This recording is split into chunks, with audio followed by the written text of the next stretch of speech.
Okay, we're now back for Termination of Offers Part 2. I just accidentally hit the stop button instead of the pause button to take a phone call. But where we had just left off, we had walked through termination by act of the offeror, talked about how revocation worked. We're now turning to termination by the offeree. Obviously, if an offeree rejects an offer, that is going to terminate the offer. If you have a situation where, let's say that I make Joe an offer to sell him I have an antique lamp and I'm going to sell it to him for $100. If Joe says, no, I'm not interested, thanks, but no thanks, or whatever, if he changes his mind 5 minutes later, 20 minutes later, 3 days later, comes back to me and says, hey, you know what, I made a mistake, I really want to accept your original offer. What he has done at this point, right, he's phrasing it, right, he might think that he's trying to accept my offer, but he originally rejected. My offer terminated. When he comes back and says, hey, I changed my mind, I want to accept, that's treated as now a brand new offer. So it would be up to me at that point to say either, awesome, I'm so glad you changed your mind, that sounds great. If I do that, I've now accepted his new offer. On the other hand, I'm perfectly free at that point to say, no, I don't want to sell it to you, or I've sold it to somebody else, or whatever, right? So as soon as he rejects an offer, when I make the original offer, he rejects. From that point on, once I have that rejection in hand and I know he's rejected, I'm now free to go out and make the offer to somebody else or make any other commitment. I can set the lamp on fire, whatever I want to do, and not have to worry about him coming back and trying to accept, because any attempt to accept at that point is going to be treated as a brand new offer. I will now be free to accept or reject. Kind of similarly, if a counteroffer is made, so I make my offer to sell my antique lamp for $100. Joe said, you know what, I'd really be interested in buying, but I'm not willing to pay any more than $80. What he's done is he's made a counteroffer, and one thing to take note of is that each counteroffer kind of automatically is treated like a rejection as well, right? So when we say counteroffer, we really mean rejection and counteroffer, right? Because what he said is, I'm not willing to pay the $100, so I reject that. I'm going to counteroffer at $80.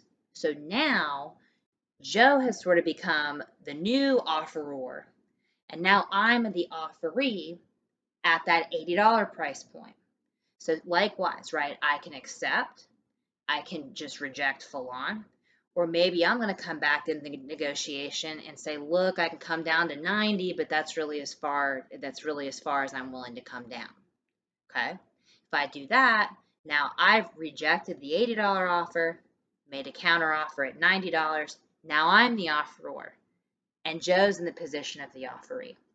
So just this kind of short example with our lamp here shows you that in any negotiation, as the price point changes, as new terms are added, as anything changes during that conversation, the offeror and the offeree are actually, could flip spots multiple times. And this goes whether you're talking about a conversation, whether you're talking about a series of emails or even text messages or whatever. But the offeror and the offeree are going to flip places. And that becomes very important when we think about these timing rules and we think about how under the common law, it really is essential that you be able to pinpoint, here's the offer, here's the acceptance, here's where they came together on exactly the same terms, right? Remember, we talked about that mirror image rule that says that an acceptance cannot change at any of the terms of the offer. It has to be unequivocal. It has to be exactly, exactly equivalent to the terms of the offer. The mirror image rule, as an example, that's why we say that a counteroffer functions as a rejection, right? When you're making a counteroffer, by definition, you're changing the terms of the offer.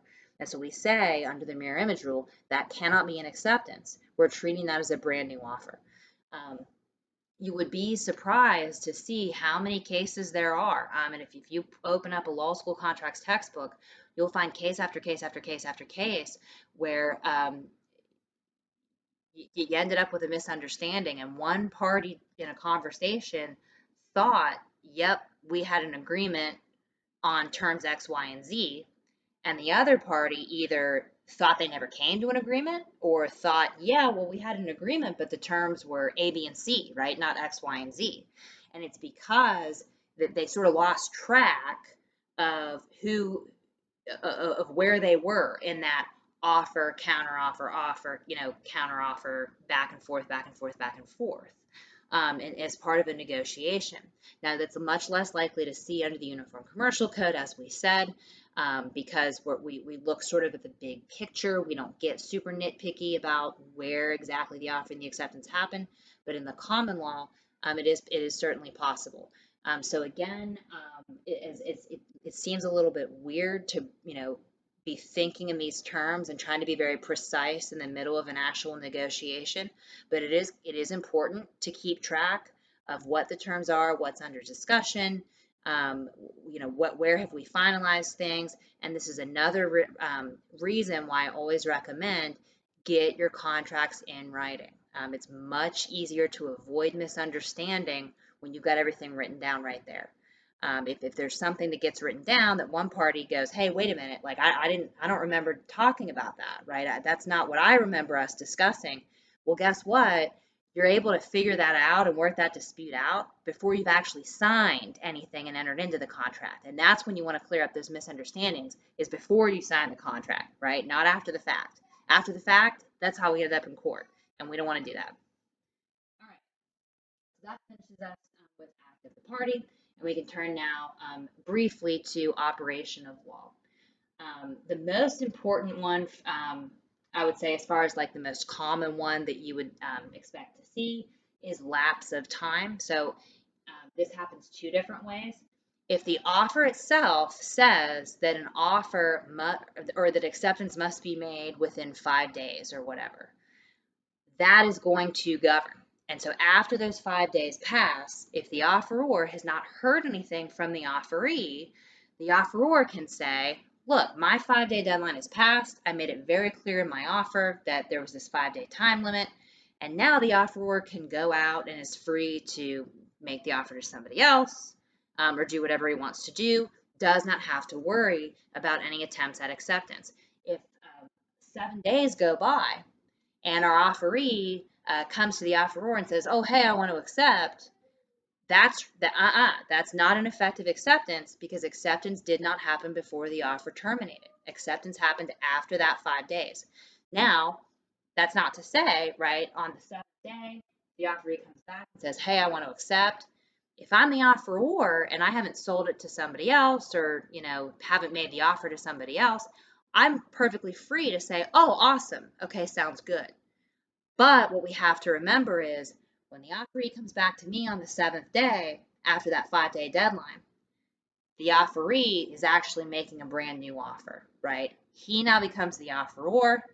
I'm making a decision whether or not I want to accept or to reject, right? That coming to me on the 7th day does not create a contract for the reasons that we've just described. Now, and that's another reason, use these deadlines. If you're making an offer, right, make it in writing, require acceptance in writing, and put a deadline on it, because that way you don't have to worry about, like, do I need to remember to revoke? You don't have to worry about, whether it just saves you a lot of heartache and a lot of trouble.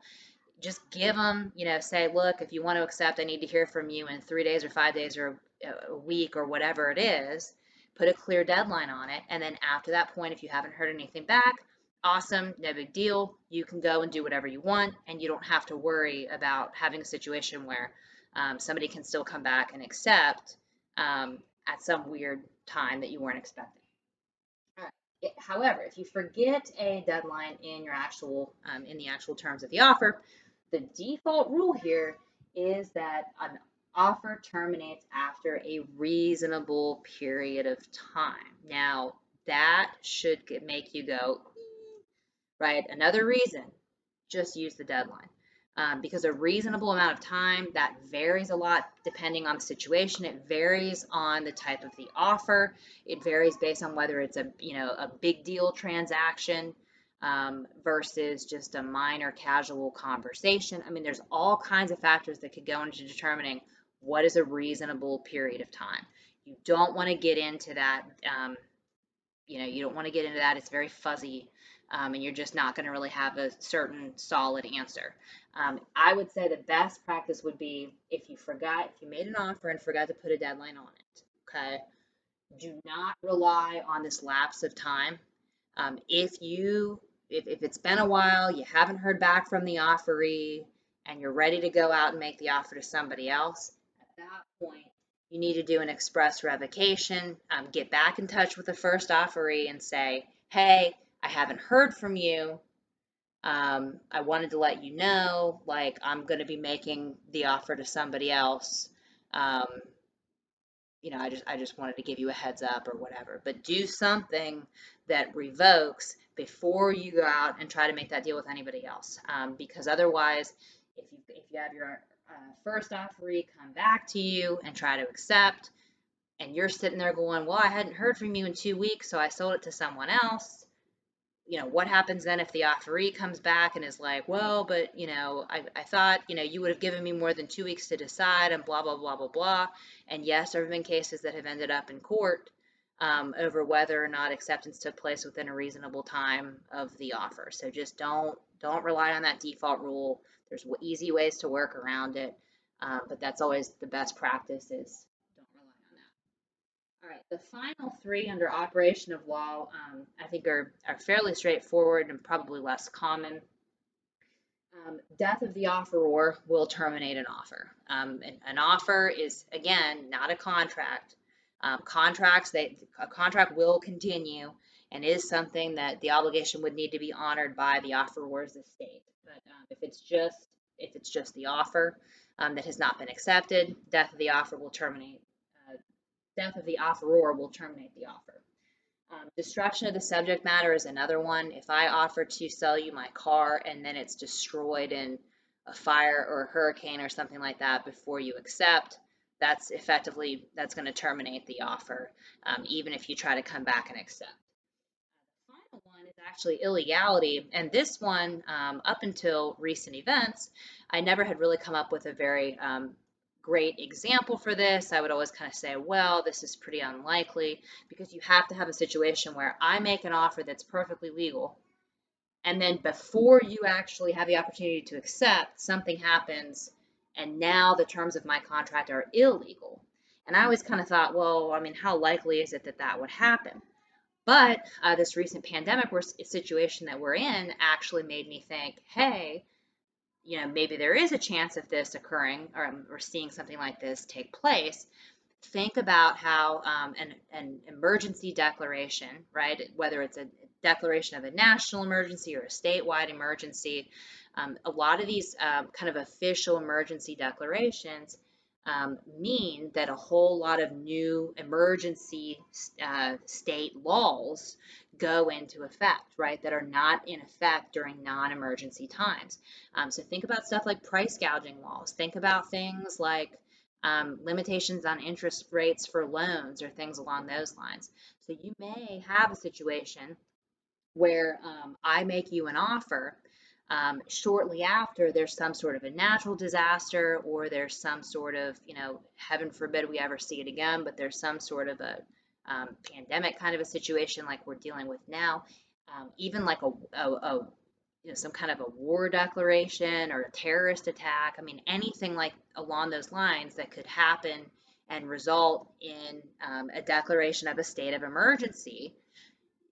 I mean, we've seen here. I mean, it seemed like it happened almost overnight. So you could have a situation where an offer made prior to some sort of a state of emergency was perfectly legal, but the terms of the offer become illegal based on some type of emergency laws. in that event, if you have that illegality, it, you know, kind of take effect, what that means is that the original offer we just treated as okay, it's terminated. It can no longer be accepted because the terms, even though they were legal at the time the offer was made, they've become illegal prior to acceptance ever happening. Okay? All right, so that walks us through termination of offers. Again, I think this should kind of put the final pieces of the puzzle in place and give us a good picture of how the offer and the acceptance kind of function together, how they really work hand in hand. And they really, this really emphasizes the importance of timing when it comes to the formation of the agreement, particularly under the common law.